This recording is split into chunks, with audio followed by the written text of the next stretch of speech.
بسم اللہ الرحمن الرحیم۔ السلام علیکم دوستوں، دجال کا فتنہ اور اس کی نشانیاں، جانے کب اور کیسے ہوگا اس کا خاتمہ۔ حضرت امام مہدی رضی اللہ تعالی عنہ کے ظہور کے تقریباً 6 یا 7 سال کے بعد دجال ظاہر ہوگا اور یہ قوم یہود کا ایک شخص ہوگا اور لوگوں میں اس کا خطاب مسیح ہوگا۔ یہ لوگوں کو طرح طرح کے معجزات دکھلائے گا تو بہت سارے لوگ اسے اپنا مسیح مان لیں گے، لیکن وہ یہ بھی کہے گا لوگوں سے کہ تم مجھے اپنا رب مانو۔ ماجاللہ، پھر اس کی حقیقت یہ ہوگی کہ اس کے داہنے آنکھ انگور کی طرف باہر کو لٹکی ہوگی اور اس کے بال گھنگرالے ہوں گے۔ اس کی سواری میں ایک بہت بڑا گدھا ہوگا، اس کی پیشانی پر کافر بھی لکھا ہوگا، ہر مسلمان بے پڑھا بھی اسے پڑھ لے گا۔ اس کے ساتھ یہودیوں کے لگ بھگ 70,000 لوگوں کا لشکر ہوگا جو اس کی بیعت کریں گے اور اسے اپنا خلیفہ مان لیں گے۔ اپنے ساتھ وہ بہت بڑی آگ لیے پھرتا ہوگا جس کا نام اس نے جہنم رکھا ہوگا، مگر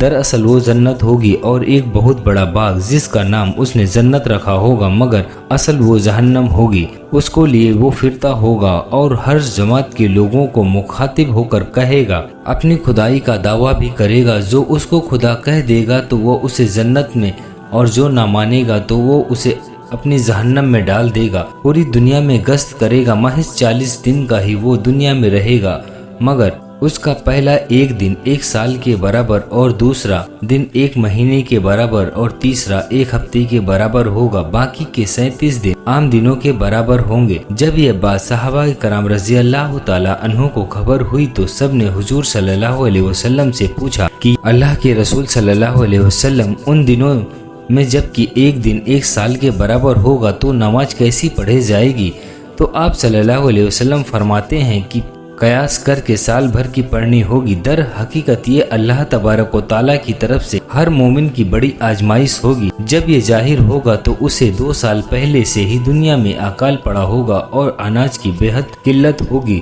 تو یہ عذابات دکھاتے ہوئے اناج پیدا کرے گا، درختوں میں پھل لگا دے گا، جانوروں کو موٹا تازہ کر دے گا جس سے وہ خوب دودھ دیں گے، اور وہ لوگوں کو مردہ کو زندہ کرے گا۔ اس سال عرب شریف میں 3 بڑے زلزلے آئیں گے، اور جن کا ایمان کمزور ہوگا وہ شہر سے باہر نکل جائیں گے اور دجال کی قوم میں شامل ہو جائیں گے۔ اسی وقت مدینہ طیبہ میں ایک بزرگ مومن جو دجال سے سوال کرنے کے لیے باہر آئیں گے، اور جب انہیں دجال کے سامنے پیش کیا جائے گا تو دجال کو دیکھ کر وہ کہیں گے کہ میں نے تجھے پہچان لیا، تو وہی ہے جس کی خبر ہمارے نبی کریم صلی اللہ علیہ وسلم نے ہم کو بہت پہلے سے ہی دے دی تھی، تو ملعون ہے۔ یہ سن کر دجال غضبناک ہوگا اور اس کے اکیلے سر پر آرا رکھ کر انہیں 2 ٹکڑوں میں چیر دے گا، پھر اپنے ماننے والوں سے کہے گا، کیا میں پھر سے اسے زندہ نہ کر دوں تاکہ تم لوگوں کا ایمان اور مضبوط ہو جائے؟ اور وہ پھر ان دونوں کو ٹکڑوں کو ملا دے گا کہ اللہ کی قدرت سے پھر زندہ ہو جائے گا، اور وہ زندہ ہوتے ہی پھر یہی کہیں گے کہ اب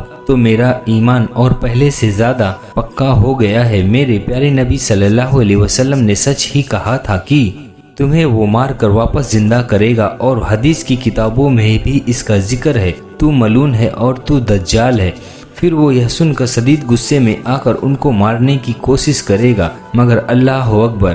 اس بار انہیں مار نہ سکے گا، اور آخر میں انہیں اپنی جہنم میں پھینک دے گا جو کہ اللہ تبارک و تعالیٰ کی طرف سے جنت ہوگی۔ اس کے بعد وہ کوئی عذاب نہ دکھا سکے گا۔ پھر وہاں سے خائب و خاسر ہو کر ملک شام کو روانہ ہوگا۔ وہ پوری دنیا میں قتل و غارت کر کے مکہ و مدینہ جانے کی کوشش کرے گا، مگر اللہ تبارک و تعالیٰ کے کچھ فرشتے ننگی تلوار لیے اس سرحد کی نگہبانی کرتے ہوں گے جس سے وہ اندر داخل نہ ہو پائے گا۔ ادھر امام مہدی رضی اللہ تعالی عنہ اور اس سے جنگ کی تیاری میں لگے ہوں گے کہ عصر کی نماز کا وقت ہو جائے گا، اور جیسے ہی جماعت کی تیاری ہوگی اس وقت حضرت عیسیٰ علیہ السلام فرشتوں کی بازیوں پر بیٹھے ہوئے مسجد کی مینار پر اتریں گے اور آواز دیں گے کہ سیڑھی لاؤ۔ تب انہیں وہاں سے اتارا جائے گا، اور حضرت امام مہدی رضی اللہ تعالی عنہ حضرت عیسیٰ علیہ السلام کو امامت کے لیے کہیں گے، پر آپ منع فرما دیں گے تو حضرت امام مہدی رضی اللہ تعالی عنہ امامت فرمائیں گے اور حضرت عیسیٰ علیہ السلام مقتدی ہوں گے۔ پھر امام مہدی رضی اللہ تعالی عنہ اور عیسیٰ علیہ السلام کو لشکر کی کمان سونپیں گے، تو حضرت عیسیٰ علیہ السلام فرمائیں گے کہ لشکر کی کمان آپ ہی فرمائیں گے، میں تو بس دجال کے قتل کے لیے آیا ہوں۔ اور حضرت عیسیٰ علیہ السلام